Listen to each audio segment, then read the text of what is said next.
Почитувани, синоќа во собранието пред гласањето за одлуката за пристапување кон измена на Уставот на Република Македонија се случи едно од најподмолните предрасва во новата македонска историја.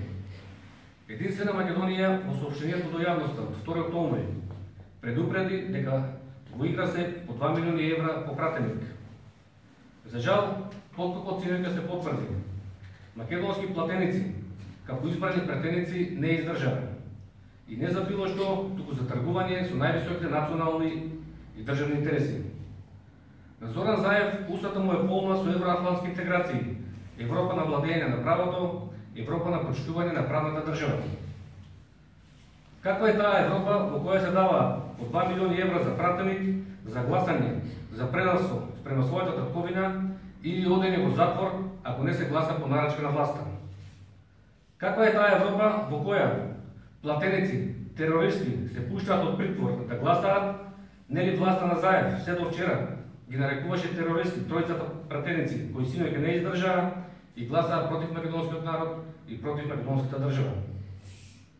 Каква е таа Европа во која Зоран Заев и врхушката на власт сакаат во НАТО и во Европска унија само за да се заштитат украденото од народот? Од НАТО им го гарантира грабежот на народниот имот кои секојдневно го вршат Заев и неговото криминално друштво во власта. НАТО не го интересира грабежот, туку сака само послушни политичари и марионети кои го служат верно.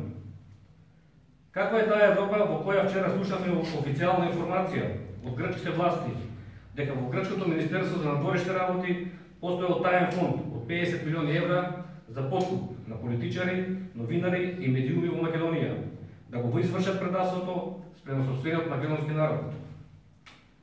Почитувани браќа македонци и сестри македонки, народната и почистничка власт во Скопје синоќа влезе во опасна авантура да оди против волјата на својот народ, искажана на референдумот на 30 септември. Македонскиот народ и поголем дел од граѓаните на Република Македонија на 30 септември јасно порачаа дека не сакаат членство во НАТО и не сакаат промена на името, идентитетот, историјата и традицијата на македонскиот народ. Ова што се случи синоќа во собранието не е одлука на народот. Сега ни е потребно единство и сплотеност како македонци. Борбата за Македонија и македонците не е прашање на поединци или на една партија, туку на македонскиот народ. Оваа борба не е завршена. Напротив, финалната борба што туку започна синоќа, откако се распусна тажната слика за татковината од налетот на марионетската власт во Скопје, нивните странски газди, одржани сега и од пратеници-платеници, да избришат се што е македонско. Оваа борба ќе ја решиме со пораз на марионетската власт во Скопје, незините странски газди и домашните платеници и јаничари кои се пооколумеа за пари да го продаваат светото македонско име.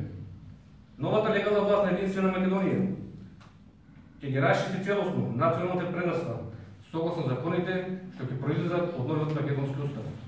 Ви благодарам.